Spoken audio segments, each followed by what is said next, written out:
Shalom. First and foremost, I want to give all praises, honor, and glory to Yahweh, Bahashem, Yahweh Shai, Bahashem, Rakah Kodash. Double honors to the elders and the apostles of Great Millstone, and peace and blessings to the elect. All right, this is going to be a quick video, but I wanted to deal with this topic of this shooting, all right, that happened.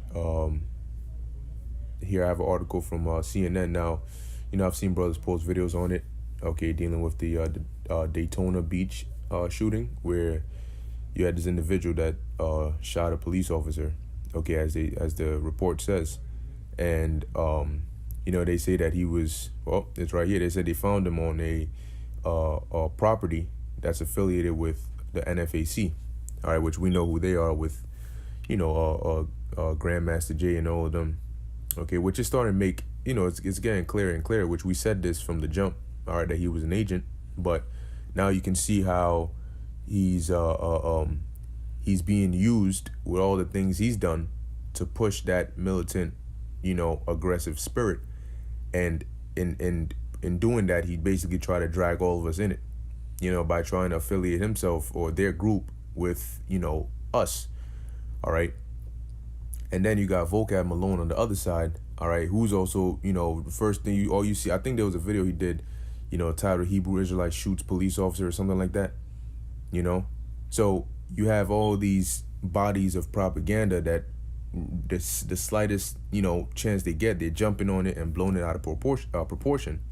And now you have, and the reason I titled it, what better, along the lines of what better way than a shooting, because now you remember you had that snitch program that the Biden administration, basically came out and put out there, right? That, if you have any radical, right, family members or friends, snitch them out, which is a thing, a snitch, they actually, have an agenda with it in it.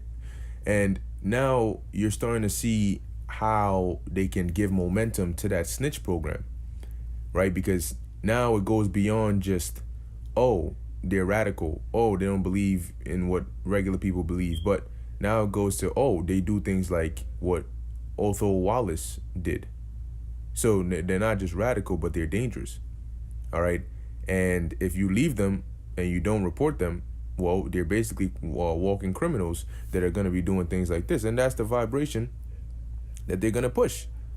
And now then it's going to turn into, if you have parents, it's going to seem to them, they're going to push it as though they're harboring, some criminal in their house, stuff like that, where, if they find out, that you knew or you could, get some trouble by being affiliated or associated with such and such, And so, as you see the propaganda moving, it's only a matter of time, or it was only a matter of time.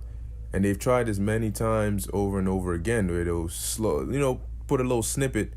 All right, but remember, it's gradualism. They'll put a little snippet of the Israelites in the news, and usually it'll be something negative to demonize us, and then they'll throw maybe an attack or something, and they'll, oh yeah, these guys did it. Oh yeah, these guys, and then it's like they're climbing up the list of dangerous, and they're becoming one of the main, as they'll put it, quote unquote, terrorist groups.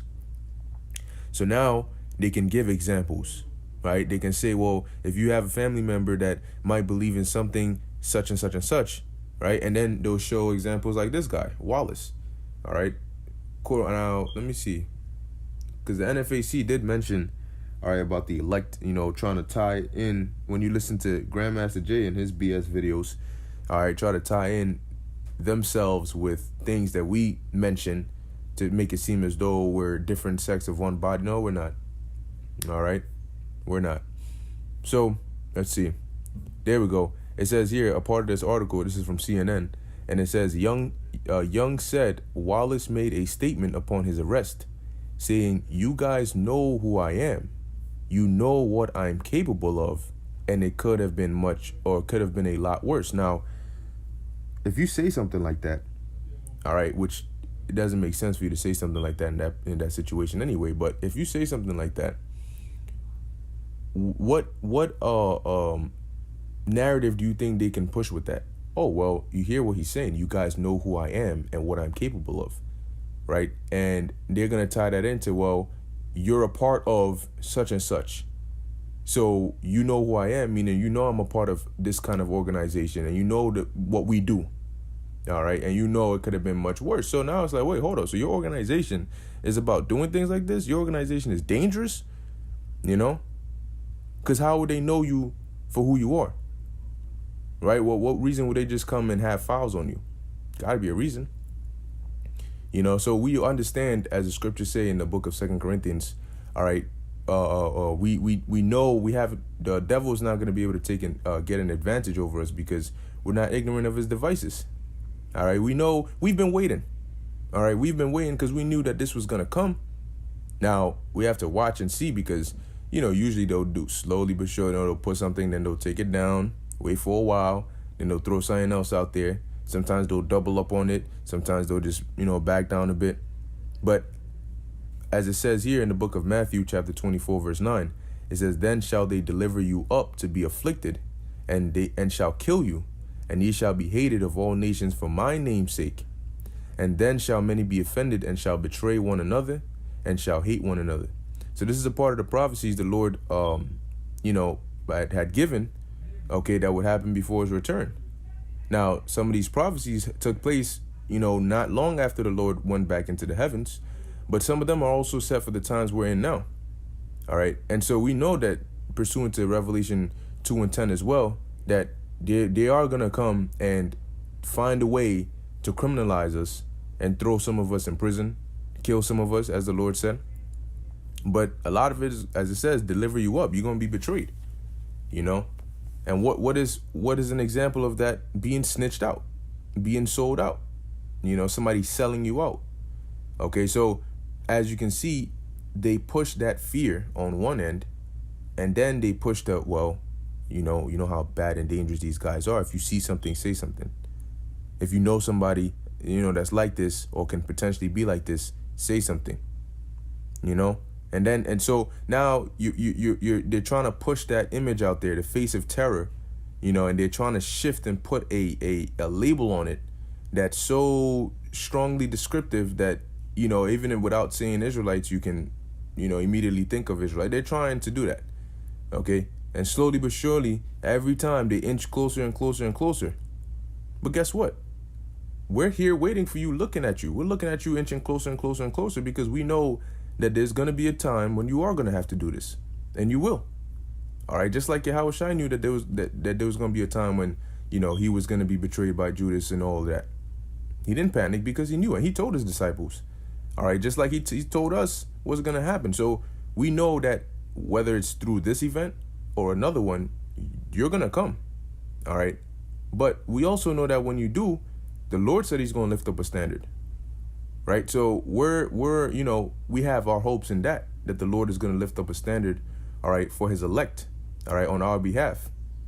So we understand that in order for the standard to be lifted, this has to happen. They have to come in like a flood. They have to get their justification, which is going to be through false accusations. All right. Through slander, through lies. But that's how they're going to be able to get that momentum to come after us like a flood. So don't get discouraged when they come with the lies and the defamation, and they have to do that to get that momentum to come after us like a flood. But once that's over, guess what? The Lord is going to lift up that standard, and guess what? All that madness and the extra that they did to demonize us would be worth nothing because, okay, you did it, and now you came after us, but now what? You know, you got stopped. All right, so this is the book of Revelation chapter 2, verse 10. It says, fear none of those things which thou shalt suffer. So the Lord is telling you, don't fear. You see it coming, but you know it's supposed to happen. All right, and the Lord has already said it, man. He said what's going to happen after that. You know, what's going to happen before that. What's going to happen to you regardless of what you try to do. He set it all up. So that's why he said, don't fear. All right, fear none of those things which thou shalt suffer.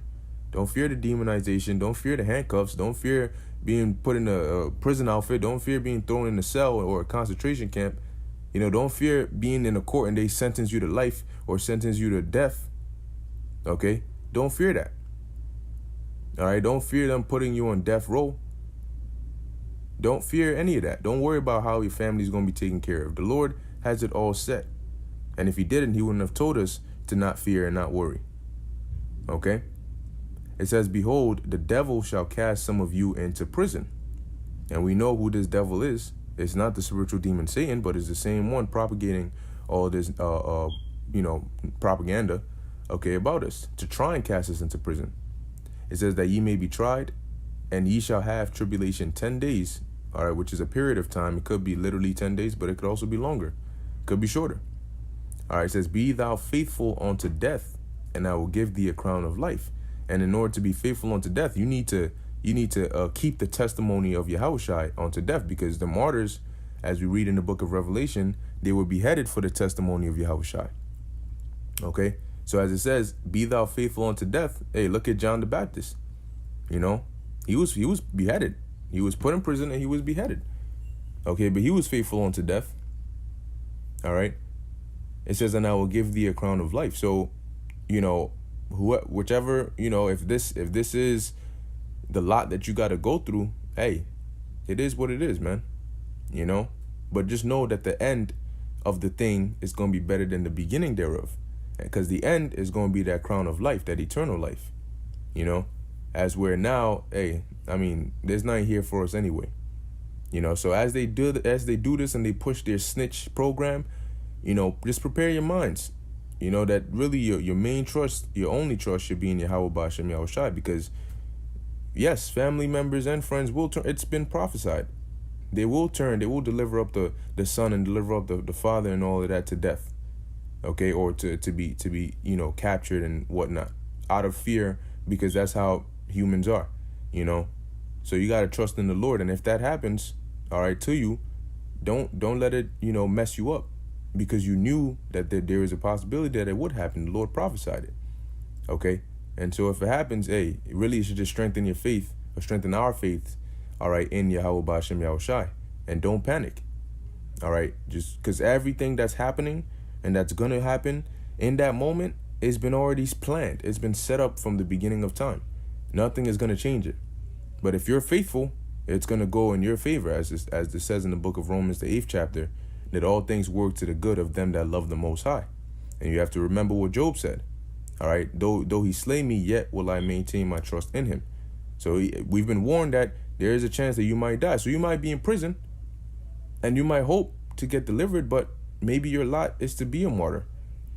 Can't lose faith if you hoping to get delivered, but instead you actually end up under a guillotine and it's coming right down on you. You got to keep the faith and understand, okay, well, maybe, hey, this is my lot. So I got to just, you know, play it out to the best that I can. All right, so we already know, all right, what the deal is. We know it's not going to be easy. We know they're coming with some heavy propaganda on all aspects, you know, not just with this part with the demonization, but even on a global scale. All right, which is looking like there's going to be a second lockdown, but we got to watch and see that as well. Okay, so, you know, with that, Lord willing, you were edified. All right, stay in the spirit and remain very circumspect.